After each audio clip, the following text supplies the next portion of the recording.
Great. Well, I want to welcome all of you to this session. Normally, I would ask if any of you haven't used Helix before, but I fear that asking everyone to raise their hands might introduce technical errors. So in light of that, this presentation is geared towards someone who either hasn't seen Helix at all or has wanted to try it, or maybe has tried it a few times and come across some stumbling blocks. The HELIX Plus team has put a lot of effort over the last year into making HELIX accessible, especially for those that are interested in adopting it into their workflow, but haven't, taken those first few steps. So that's what I'll be talking about today. So the power behind HELIX is its ability to integrate disparate simulators, which have benefited from specialized domain expertise. Some examples of these are GridLab DE, Energy Plus, which model physical systems, and NS3, which models communications. When integrated with a user-defined Python script to manage controls or another language to do that, the whole system operates together. The foundations for co-simulation are data exchange and time synchronization across all actors in the co-simulation. Helix does this by coordinating an internal clock to synchronize time across all the simulators. Helix has integrated simulators across transmission, distribution, communications, and markets, most of which are written in distinct languages. A few examples are shown here. For example, GridLab D models the distribution system, and NS3 models communications. Across all of these systems, simplified analogs written in like Python can be useful to demonstrate the mechanics of Helix. Oh, and please remember to mute yourselves. Note that Python is just one language that can be integrated with Helix. In this tutorial, we're going to introduce the concepts behind Helix using this common programming framework to mimic integration with the disparate tools. Quick overview for the tutorial today. This is a list of the things I'd like you to walk away with having a good grasp of. We'll touch on how to install Helix. Then we'll walk through a very simplified co-simulation to introduce Helix vocabulary and the stages of a co-simulation. After that, I'll walk you through a more realistic co-simulation with a research objective. This example will help to scaffold more vocabulary, such as types of federates and communication interfaces. We'll also get a taste of the PyHelix API in this section.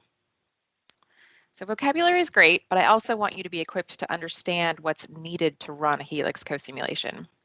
I'll walk you through that using the newly developed HELIX CLI. Finally, this is just an introduction to Helix. As with any new tool, we fully anticipate you to have questions. The Helix team wants to help you be successful, so I'll point you to the resources that we have available, anywhere from written tutorials to an online forum. Quick note on the topics that are not going to be covered today. Although important, this tutorial isn't going to cover brokers. We'll touch on timing because it is integral to Helix, but just know that there's a lot of detail in timing that you can learn about. And we also won't cover filters or logs. That doesn't mean that they're not important. It just means that I want you to walk away from the tutorial with a solid foundation. So, how do you install Helix? This flowchart is included in the new user guide online. I think, I put a link there. Since we're just assuming that we're going to be using Python in this tutorial, we'll follow those red lines down to the Python installation, and it really should be just a simple pip install Helix. I say should because, as with any type of software, you should just anticipate that there might be hiccups. But at the end of the presentation, I'll guide you towards resources that can help you with installation. Just know that if you have any hiccups, don't worry about it. Everyone's been there. So there's a lot of new features that you can learn about for installing. But in general, you should just have to do a pip install Helix. So that's what I put here, pip install Helix, and then from the Python interface, to make sure you have the right version, or to understand which version you're at so that you can communicate that with anyone that you need to ask for help from. And a quick import Helix as H and then get the version. It needs Python 3.6 or greater. That's what we're using for this tutorial. And here are some quick commands that you can use to get the version. If you were to do this today, you would get version 2.6 or maybe 2.7, but we expect in a few weeks that you'll get as the default version 3.0. So I'm going to walk through a very simplified co-simulation. I've modeled this off of the Atari game Pong. So for the developers in the room, I feel like I need to apologize. This is extremely simplified, but for somebody that has done a lot of modeling and programming, not in the co-simulation framework, I think that it can be helpful to understand how the information is passed back and forth, and especially to scaffold information like vocabulary. So with Pong, we have a simple program with 2 players. Let's say you have developed 2 independent programs with different strategies. Program A on the left is risk averse, preferring to stay close to the midline, that horizontal midline, and opts not to move fast. Let's say you have another program. Program B is the opposite. It is programmed to move rapidly and hit the ball at a sharp angle. We can extend this analogy to a co-simulation of these 2 programs, player A and player B. A co-simulation integrates multiple programs or simulators. Within the co-simulation, the 2 simulations initialize instances of themselves. You can think of the A court as simulator A and the B court as simulator B. Then the actors executing the directives of the respective simulator are called federates. HELIX enables agent-based co-simulation, so we are allowed to instantiate multiple federates of a single simulator. Altogether, the federates in this Pong co-simulation are called a federation. The ball passed between the federates we're going to call a signal. The signal can take 2 forms. It can either be a value, which will always have physical units like meters or volts, and it's usually a representation of the federate's state. Or it can be a message, which is a packet of information. So a quick summary of the vocabulary we just covered. A simulator is a software tool capable of modeling part of the system being simulated. A federate is an instance of a simulator modeling a portion of the system being simulated. The federation is the collection of federates. A signal is a generic term for data passing between the federates. And a broker, which, like I said, we won't go into in detail, just know that that's the HELIX application that manages the data exchange between federates. Now we'll walk through the stages of a co-simulation. The first step is to register the federates. That will communicate to the co-simulation controller, the broker, how many players, or paddles, are in the game. The next step is to collect the interface objects. We'll discuss this in greater detail when we walk through the realistic example, but for now, this largely accounts for questions like, what type of signal will the federate send or receive? How many interfaces will the federate have? Initialization is not required for the co-simulation to run. However, it can be helpful depending on the analysis. This step exists to help a federation reach a consistent state or come to an equilibrium before entering execution mode or the main co-simulation.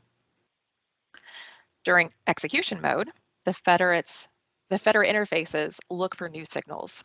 Each federate can step forward in time at their own time step, always dictated and in sync with the HELIX time clock. So some federates may check more frequently than others. That means that they would have a smaller time step than the other one. And there won't always be a packet of information or an input to receive at each time step. That would mean like maybe the ball passes by the paddle or something like that. That would be a filter actually. After the signal has been received, the federate executes its internal logic, incorporating the new information. In this example, the federate from simulator A will calculate the direction to move in. It's the risk-averse federate, so let's assume it moves slowly. This calculation will then be embedded in the signal back to federate B. Sending the signal back to federate B is accomplished by what's called publishing outputs. This at execution stage, gathering inputs, updating internal calculations, and publishing outputs, is actually cyclical. This stage is done for each federate at each of its time steps until the helix time clock has been exhausted. Once that time clock for helix has been exhausted, it's good practice to close out the connections to the federation. To leave the federation cleanly, each federate needs to be finalized and freed, and then the helix library must be closed.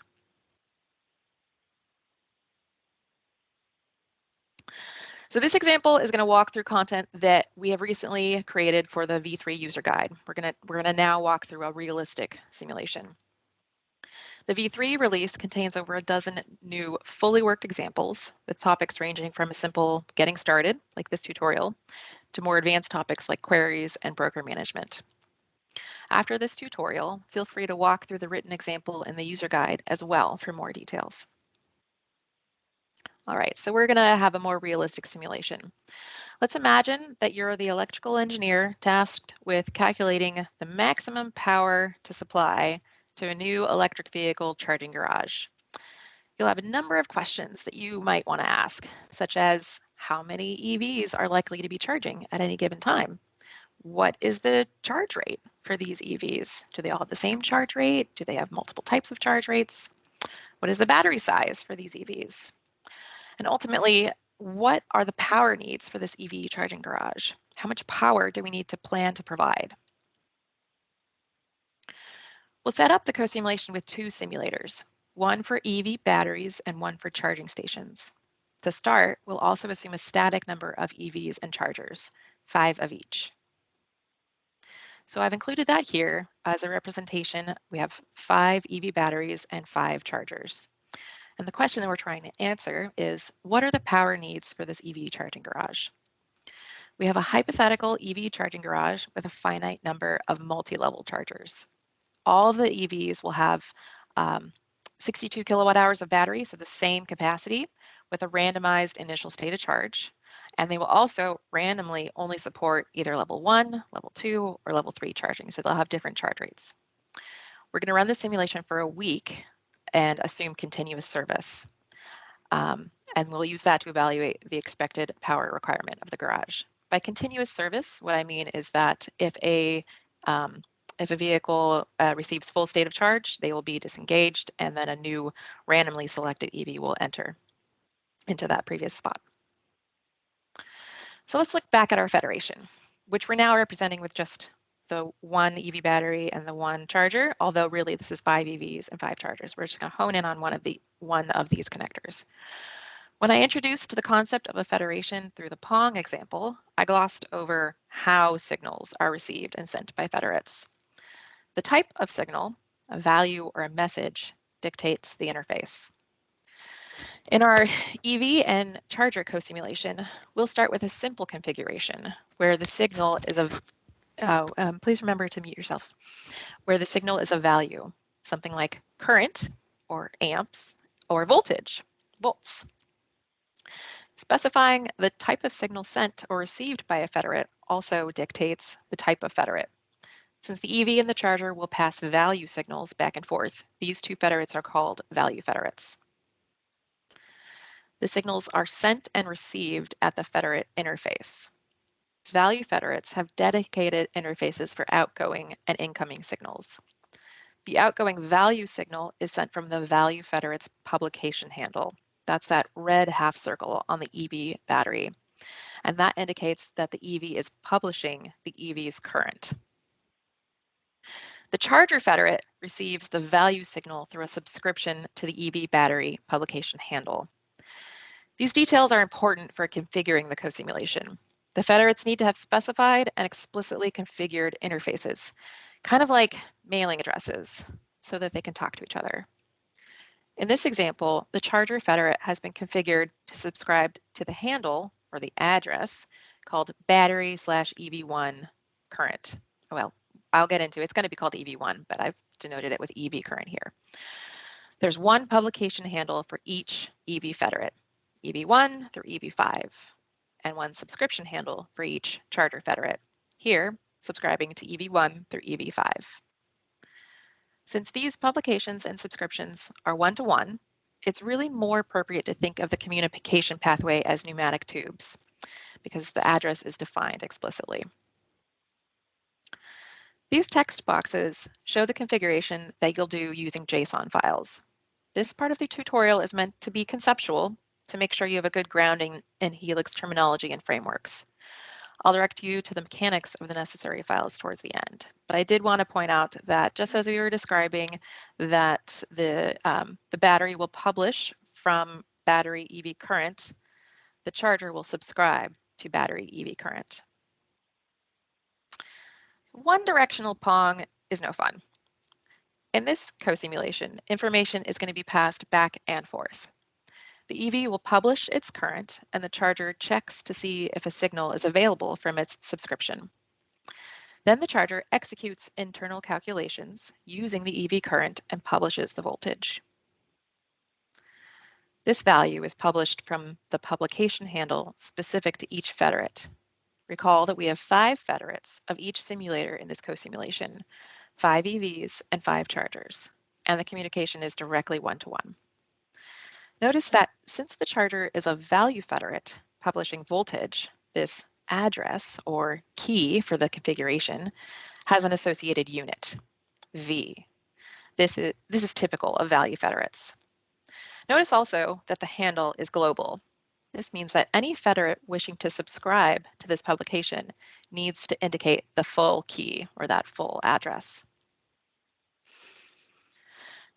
So far, we've built a co-simulation that's meant to model a charging garage with 2 simulators, the EV battery and the charger. We've also assumed that the EV has perfect knowledge of the state of charge of the battery, and that the battery will self-regulate or stop charging once it reaches a full state of charge. More realistic will be to integrate the chargers with a controller whose job is to tell the chargers when to disengage or when to stop providing power to the EV and make itself available to a new EV that has entered the garage. This controller won't have knowledge of the instantaneous current in each battery. We'll need to adjust the roles of the federates slightly. The charger federate is gaining the new role of estimating the battery's current and shifting the role of deciding when to stop charging to the controller federate. The charger will estimate the battery current and state of charge from the effective resistance. This will be a function of the voltage from the charger and the measured current plus some noise provided by the battery. Now we have an estimate of the battery's state of charge in the charger federate, and we need to send this information to the controller. We discussed value federates when we talked about the current and voltage, physical quantities, being passed back and forth between the battery and the charger. But state of charge isn't a physical quantity. It doesn't have units associated with it.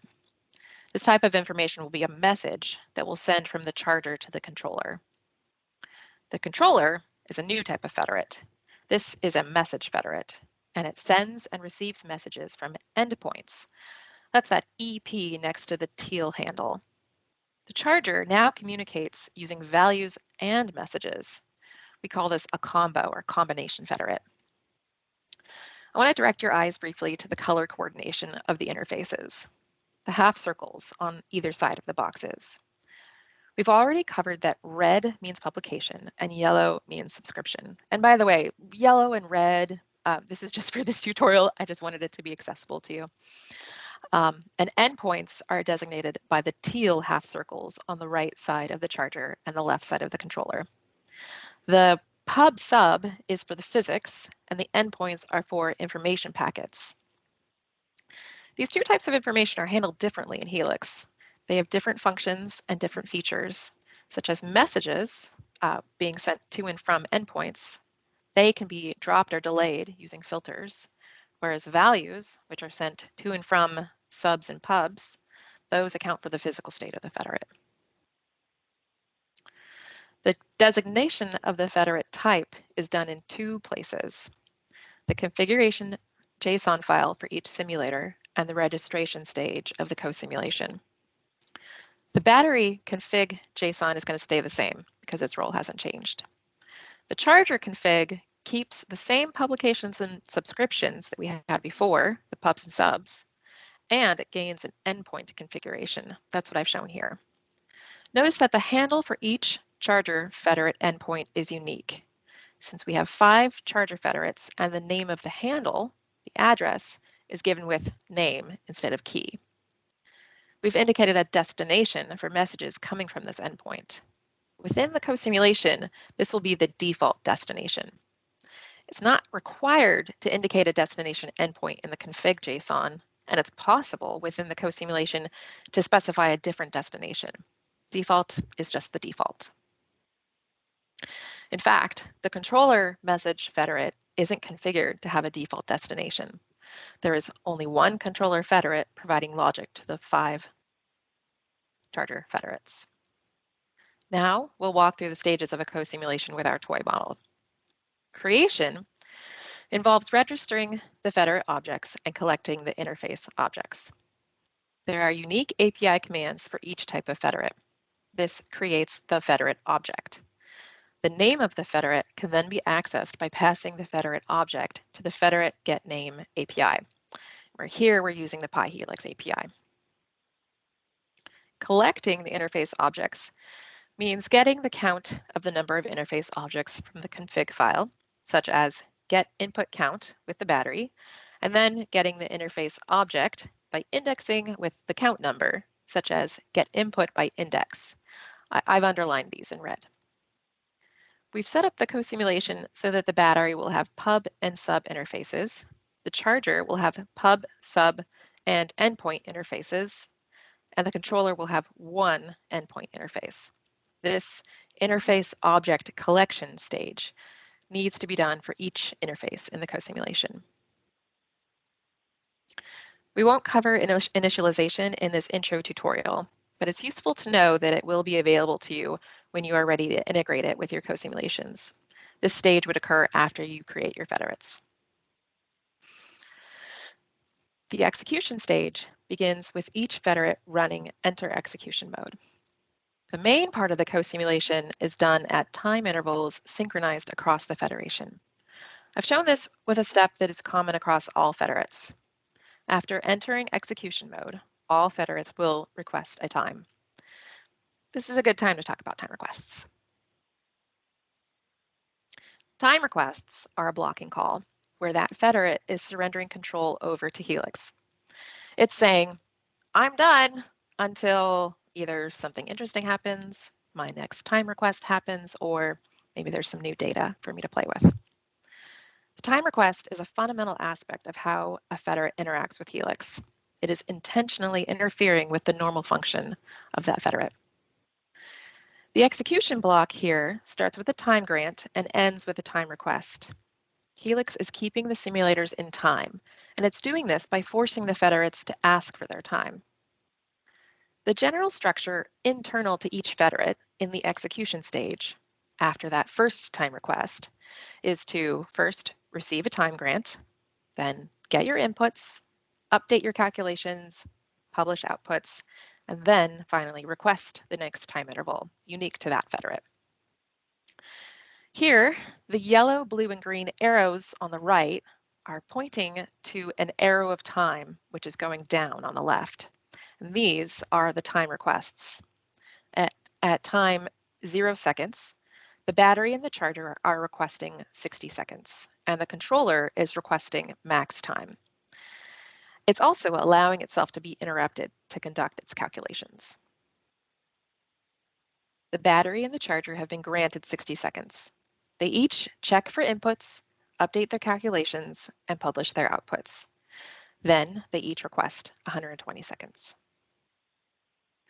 The battery and the charger have been granted 120 seconds, and it looks like the charger sent a message to the controller. This has triggered the controller to be interrupted at 120 seconds, meaning that it has received a time grant. In the next time block, after the battery and charger complete their internal calculations, they publish their outputs and request the next time interval, 180 seconds. The controller is designed to always request max time. It's only going to wake up when there is a message sent to it. This process will continue until the designated end of the time loop. Recall that for this toy model, we've set it to run for 1 week. I'm not going to show that full process here, but I wanted to show that this is a cyclical process. You first have granted time, you get your inputs, you do your calculations, publish outputs, and then request the next time. This will continue until the time is exhausted. This is key to the time synchronization across all the simulators in Helix. Now a quick view of the PyHelix APIs for that execution stage. At the step of getting inputs, the federate will call the API for its type of interface, such as input get double or endpoint get message. Likewise, the publish step has API calls specific to the interface, such as publication publish double and endpoint send bytes to. After the Helix time has completed, you will need to finalize the federates, free them from the co-simulation or from the broker, and close the Helix library. So at this point, we've discussed value federates, combo federates, message federates, and we've touched on the pieces of information that are needed to configure these federates using JSON files. Now we're going to discuss a little behind the mechanics of running a Helix co-simulation. Each simulator in the co-simulation will be its own executable program. In our toy model, this means distinct Python programs for the battery, the charger, and the controller. Each of these simulators will also need a config file, that JSON file, which will contain the information about how federates should operate in the co-simulation. We'll also need what's called a runner JSON file. This file is used to execute the co-simulation using HELIX CLI. Everything can be executed in one command from the terminal. But before diving into the contents of the runner file, you'll need to remember to also install HELIX CLI. The process is fairly streamlined. However, as with the Helix install itself, don't hesitate to reach out if you have any difficulties. The most recent version was released in July of 2020, but you can expect to see periodic version updates. So for running Helix CLI, the command is really simple. It's a Helix run, then you set the path equal to the runner JSON. Inside the runner JSON, we're telling Helix to run a broker with 3 federates and a log level of 1. This means we don't want to see a lot of the log notes. If you want to see more logs or more detail in the logs, and by the way, I do recommend learning more about logs. They're very instrumental in learning how to use Helix. So if we want to see more detail, we can increase the log level up to 7. Learning how to use the logs to debug and improve your co-simulation is very important, but not within the scope of this tutorial. But I have included a link to the documentation for more information. The broker is a topic outside the scope of this tutorial. The default core type for the broker, which can be thought of as the orchestrator of the co-simulator, is ZMQ. Recall from the vocabulary introduced in the beginning of this tutorial that the broker is a Helix application that manages data exchange between federates.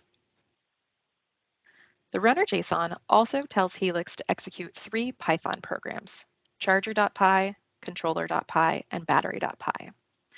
In one step, we have launched Helix and the 3 simulators, and the full co-simulation has run. Fingers crossed that it hasn't crashed, but I know this one runs. You should go to the website and run it yourself. After this process of setting up the co-simulation and executing, we are rewarded with results to our engineering question. And that question, just to remind you, was what will be the instantaneous power draw from a dedicated EV charging garage? I've put 3 plots here because, as with any good research question, it's useful to look at some periphery questions as well. So on the left, we have the state of charge of each battery throughout the time period. On the right, we have the state of charge at each charging port, but that main one is the one in the middle, that instantaneous power draw. For this co-simulation, we can see that there is a spike of demand in the middle of the week, likely caused by demand for a fast charger.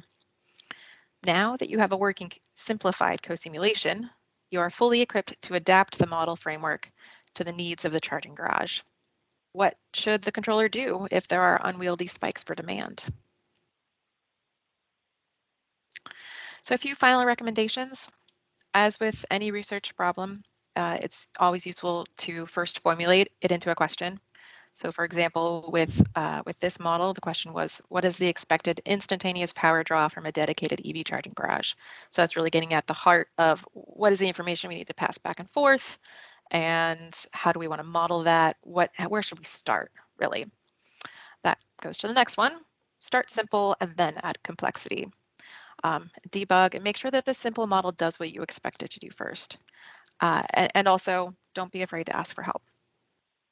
There are a lot of resources available to provide help. There is a GitHub forum where you can go to ask questions, especially if you have issues with the code. There is a Gitter, which is a chat forum.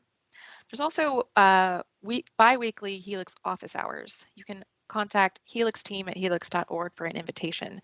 It's an open office hours platform where you can go and say, hey, I have a question, I'm doing this, and it's a great place to go to learn about your stuff. You can also go to the GitHub page for bugs and feature requests. And finally, we've done a complete overhaul of the documentation. That means rewrite of the user guide, and dozens of examples, of fully worked examples. The example that I walked through today is just one of these dozens. And finally, you can look at the API documentation.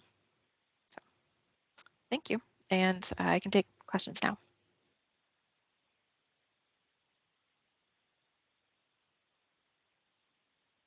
Yes, looks like there's a question from Tim Hansen. Why don't you go ahead? Hi, thank you for the presentation. When you said you were, for installing Helix, you said use pip for the Python. Is there a Conda version of that? Because I think a lot of people use Anaconda Python. Right. Yeah. That would be a developer question, I think. I don't think that there is a Conda install. I think they have support for pip. Right, there is a Conda install, but it's not on the official Anaconda channel. I can send the instructions are part of the documentation as well. I will send a chat message on how to install it. It's part of the GMLC TDC package. Okay, thanks, Pak.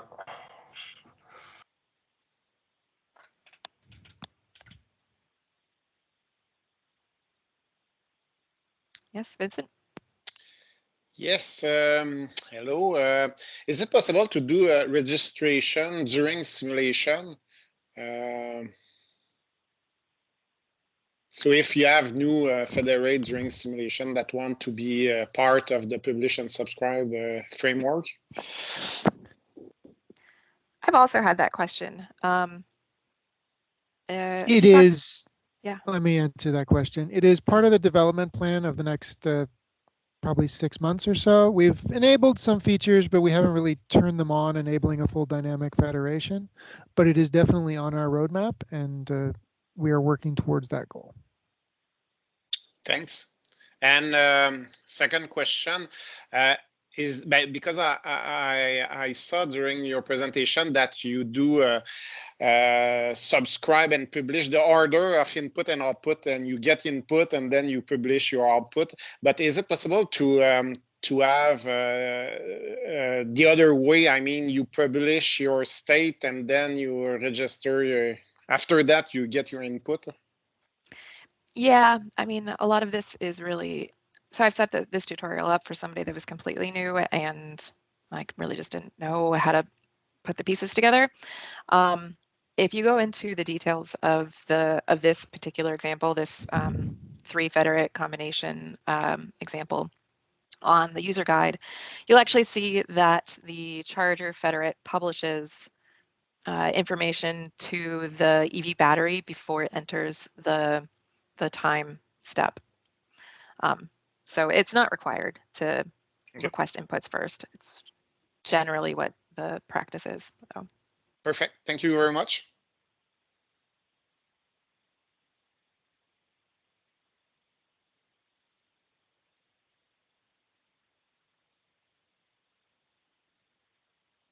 Any other questions?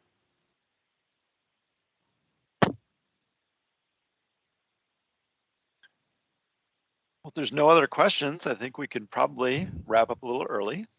I don't think there's any problem with that. So I'll give everyone just another minute. Any additional questions for Allison or anyone else on the team?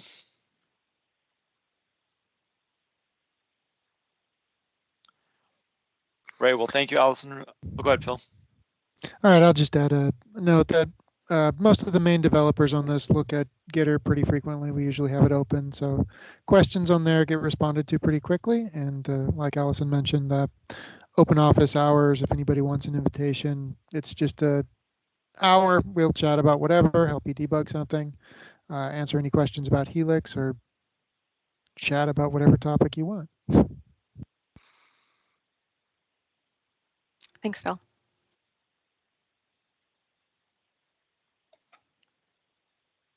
Excellent. Well, not seeing any other hands, I think we can wrap up just a little bit early. And again, thank you, Allison, for just a great presentation. I think that covered all the things that at least get to me in terms of fear of getting started with a new software package. So really appreciate that. And thank you, everybody, for joining us. This is the last session for today, so we'll plan on seeing folks again tomorrow morning. Thank you very much and have a great day. Thanks a lot, everyone.